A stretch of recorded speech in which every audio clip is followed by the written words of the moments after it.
Merħba l-programm News.mt. Illum se nitkellmu dwar it-tagħlim permezz tat-teknoloġija u it-tagħlim innovattiv fl-iskejjel tagħna. Forsi ħafna jiftakru fil-passat mhux daqshekk il-bogħod meta it-tagħlim permezz pereżempju ta' kompjuter kien ikun biss ftit minuti fil-ġimgħa jekk dan wara kollox kien iseħħ. Illum id-dinja inbidlet totalment u it-teknoloġija għandha rwol importanti ħafna fit-tagħlim ta' uliedna. Infatti, it-tagħlim m'għadux biss restritt għal klassi u lanqas għal pajjiżna, sar internazzjonali.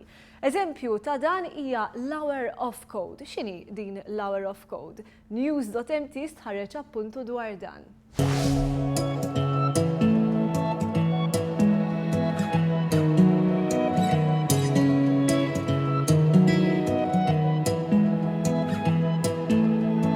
Għad daqs iż-żminijiet tal-lum ma nħassed il-ħtieġa li jkollna kmand tajjeb ta' ħiliet bażiċi fit-teknoloġija. Mill-ikbar fis-soċjetà sal-iżgħar membri tal-ġenerazzjonijiet futuri il-koll imdawrin b'tamir elettroniku li jirrikjedi ċertu għarfien biex ħadd ma jaqa' lura. Dan filwaqt li d-domanda l-impjiegi fis-settur teknoloġiku hija ferm akbar minn dik li d-dinja attwali qed toffri. Kien f'dan is-sens li l-għaqda mingħajr skop taqlieħ Code.org waqfet il-Moviment Internazzjonali Hour of Code bl-iskop aħħar jkun li tressa aktar nies lejn id-dinja tal-computers. Dinja xjentifika li ma tafx fruntieri u li fil-kliem l-istess għaqda għandha tkun aċċessibbli għal kulħadd. Hour of Code jilħaq il-qofol tiegħu fil-ġimgħa dinjija x-xjenza tal-computers u f'Malta dan l-avveniment kien imniedi mill-Prim Ministru Joseph Muscat. Ġest li jixed l-importanza li pajjiżna qed jagħti lil dan il-qasam kif ikkonferma l-uffiċjal edukattiv u koordinatur tal-Hour of Code fl-iskejjel Maltin, James Catania. Dis-sena li għamilna differenti rajna, ovvjament from past experiences rajna il-vantaġġi li qed joffri, mhux Malta biss imma anke internazzjonalment. U aħna bħala computing team, ġifieri, iddeċidejna li nkabru l-event fuq livell nazzjonali. Fej bażikament nagħtu l-opportunità fej kull klassi f'Malta għawdex minn kindergarten sal Form 5 jesperjenzaw l-Hour of Code, għax l-importanti li tesperjenza. We invite you to Hour of Code!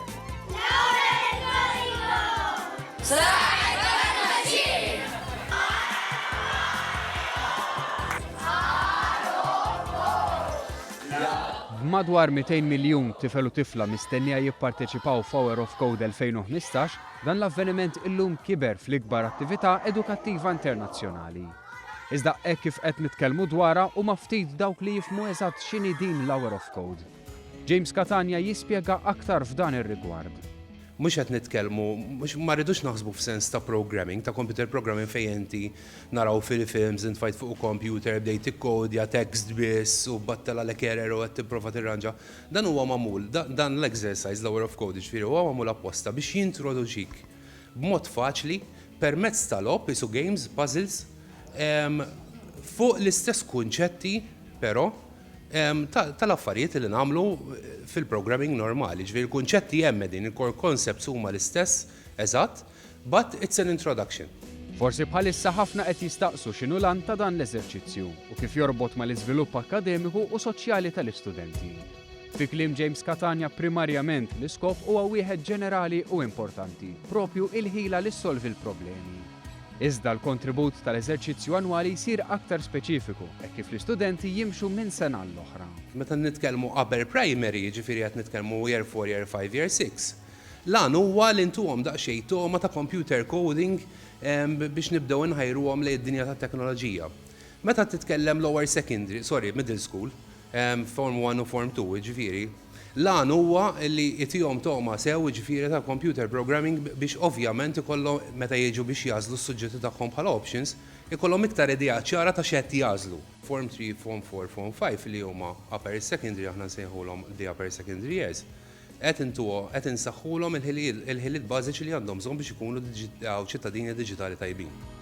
Waqt żjara fl-iskola primarja tal-Imsida, il-Ministru għall-Edukazzjoni Evarist Bartolo seta' josserva mill-qrib li studenti jeżegwixxu l-eżerċizzju ta' Hour of Code permezz tal-logħob popolari bħal Minecraft u Star Wars. F'kummenti ma' One News huwa fisser kif bosta tfal huma tajbin biex jistudjaw bl-amment iżda mbagħad ibatu meta jiġu biex jaħsbu u janalizzaw. Kien għalhekk li fi kliemu il-Gvern jemmen li dan l-eżerċizzju għandu jkun parti mill-proċess edukattiv tal-istudenti f'pajjiżna. Jekk wieħed jara kif kienu qed jaħdmu tfal, tara kif kienu qed jaqdu flimkien il-kitba, il-qari, il-Malti, l-Ingliż, il-matematika, il-ħsieb, l-analiżi. U hija esperjenza edukattiva tajba ħafna. L-istess sentiment kien espress mill-allima Kristjana Farrugia li mexxiet sessjoni ta' Hour of Code mingħajr l-użu ta' kwalunkwe teknoloġija. Farrugia tenniet li għalkemm it-teknoloġija tista' tkun diffiċli għat-tfal ċkejknin, il-kunċett ewlieni jistgħu jaslu għalih permezz ta' suġġetti li huma diġà familjari magħhom. Użajna dak li t-tfal diġà jafu. U daħħalna element tar-robot jisu flok il-computer speċi tal-li jridu jagħtu directions, instructions lil-robot biex jasal għal għamlija naqra sabiħa jiġu għad-decoration, imbagħad eventwalment waħluha fuq il-Christmas tree. Iżda l-Hour of Code mhijiex għatfall biss u saħansitra l-President Amerikan Barack Obama jingħaqad fl-appell biex kulħadd jipprova sessjoni ta' coding bl-aktar modi sempliċi. Don't just consume things, create things. Take an hour to learn more about the technology that touches every part of our lives. That's how you can prepare yourself with the skills you need for your future.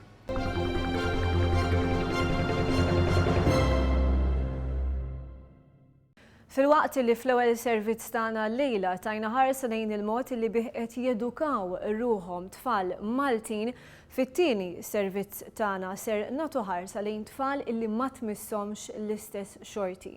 Tfal illi għall-kuntrarju qegħdin jgħaddu minn sitwazzjoni li nistgħu nsejħula traġika u jkollna raġun.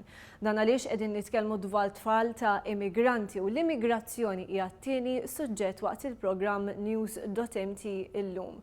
Se nitkellmu fost oħrajn dwar il-mod li bih l-Unjoni Ewropea bidlet il-mod kif tħares lejn l-immigrazzjoni dan wara pressjoni minn pajjiżi bħal tagħna u anka l-Italja. L-immigrazzjoni saret problema tal-Ewropa u l-Mediterran kollu. Nagħtu ħarsa lejn dak li qiegħed iseħħ biex forsi din il-problema tibda tara xaq ta' dawl.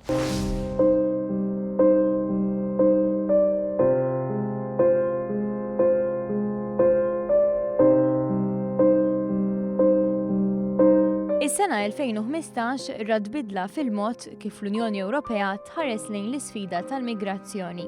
Wara pressjoni mill-Gvern Malti u dak Taljan, il-kwistjoni tal-migrazzjoni tpoġġiet fuq nett tal-Aġenda Ewropea.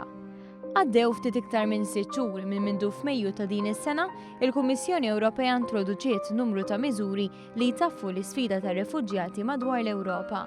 Refuġjati li ħarbu minn pajjiżhom kawża ta' instabilità b'tama li jsibu pajjiż li jista' jipproteġihom. Tajjeb li wieħed jagħti ħarsa lejn dak li nkiseb s'issa l-azzjonijiet li ttieħdu u l-attitudni li ħadu l-Istati Membri. Fit-23 ta' Settembru il-pajjiżi membri laħqu ftehim li wassal biex il-Kummissjoni Ewropea adottat 2 skemi ta' emerġenza, l-approvazzjoni tal-pjantazzjoni tal-Kummissjoni dwar ir-ritorn u l-pjan biex jiġu rilokati 160,000 refuġjat. Il-pjan ta' rilokazzjoni sab reżistenza minn bosta stati membri fih dan l-Unjoni Ewropea bħall-Ungerija li saħansitra kienet qed tagħlaq il-fruntieri biex twaqqaf l-influss tal-immigranti. Ir-Repubblika Ċeka, Slovakkja u l-Polonja wkoll ħadu l-istess attitudni. Imbagħad hemm il-programm ta' rilokazzjoni li se jtaffi l-pressjoni fuq l-Istati membri, partikolarment ta' dawk l-aktar affettwati mill-migrazzjoni, bħal Greċja u l-Italja. Minn dan il-programm pajjiżna se jieħu 189 refuġġjat u dan fi żmien sentejn. Sa issa kienu biss il-Finlandja, Franza, l-Ġermanja, Spanja u l-Iżvezja li bdew jilqgħu ir-refuġġjati li jinsabu l-Italja u l-Greċja. Dan ifisser li mid-39,600 refuġjat fl-Italja 130 biss ġew rilokati. Fil-waqt li mis-66,400 refuġjat fil-Greċja 30 biss kienu rilokati f'pajjiż ieħor fl-Unjoni Ewropea. Brabta ma' repatriazzjoni minn dak iż-żmien l-hawn kienu 153 refuġjat li ritornaw l-Eġittu u Tunes mill-Italja. Sa dan it-tant għad ma kien hemm ebda ritorn ta' refuġjati mill-Greċja. Fl-istess waqt kien hemm 658 refuġjat li kienu ritornati permezz ta' sistema ta' Frontex. Il-maġġoranza ta' dawn ir-refuġjati ritornaw in-Niġerja, l-Albanija u l-Pakistan. Evidenti li għad fadal xi jsir, kollox jinsab fuq il-karta, kull ma jonqos u li l-pajjiżi jibdew jimplementaw il-miżuri. Il-Kummissjoni Ewropea nfasizzat fuq il-priorità finanzjarja li sostni l-aġenda tagħha dwar il-migrazzjoni. Kull istat membru diġà ressaq parti mis-sem finanzjarju, buħut minnhom saħansitra resqu semhom qabel it-23 ta' Settembru. Il-Ġermanja u Franza kienu l-pajjiżi li resqu l-akbar pakkett finanzjarju. Madankollu għadha ma tlaħqitx is-somma mixtieqa. Fil-fatt, il-Kummissjoni Ewropea żiedet ir-riżorsi dedikati għal kriżi tar-refuġjati €1.7 miljun. Ammont li jfisser li l-Kummissjoni Ewropea se tonfoq €9.2 biljun fil-qasam tal-immigrazzjoni. Hemm imbagħad il-prijorità ta' miżuri operattivi bħal bżonn li s-sistema ta' migrazzjoni terġa' tibda tiffunzjona tajjeb, partikolarment fil-hotspots, il-postijiet fejn l-aktar jaraw influss immigranti. F'żoni bħal Lampedusa, Pozzallo, Augusta, Taranto u Trapani fl-Italja u Lesvos, Chios, Samos, Leros u Kos fil-Greċja tpoġġew uffiċjalment mill-Frontex u EASO li jistgħu jgħinu stati membri biex jissodisfaw obbligi u responsabiltajiet meta affaċċjati b'sitwazzjoni intensa. Priorità oħra hi dik li jingħata appoġġ lil pajjiżi li jfittxu l-mekkaniżmu tal-Unjoni Ewropea għal protezzjoni ċivili. Mekkaniżmu infassal biex joffri appoġġ lil pajjiżi li jsibu ruħhom f'diffikultà minħabba sitwazzjoni ta' kriżi.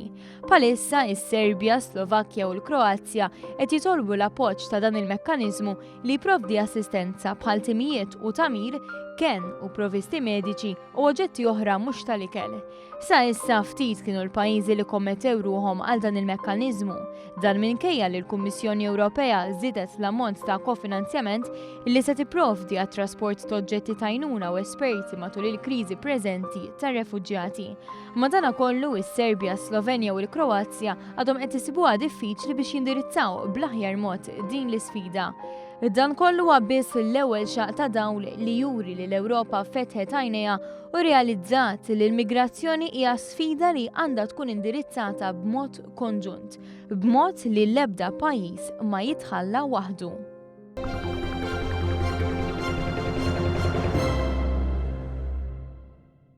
Min forsi ikun impenjat fost il-ġimgħa iżda inqas biżel fit-tmiem il-ġimgħa jista' jieħu l-opportunità u jaġġorna ruħu. Il-programmi kollha news.mt jinsabu fuq iċ-channel tagħna fuq YouTube u hemm ukoll issibu s-servizzi kollha li ħarġu fuq l-aħbarijiet. Tistgħu wkoll iżuru l-paġna Facebook tagħna fejn hemmhekk il-Kamra tal-Aħbarijiet li fil-weekend ma tiqafx kontinwament taġġorna b'dak li jkun qiegħed jiġri. Grazzi tal-li kontu magħna lejla, l-kumplament tas-sera tat-tajba.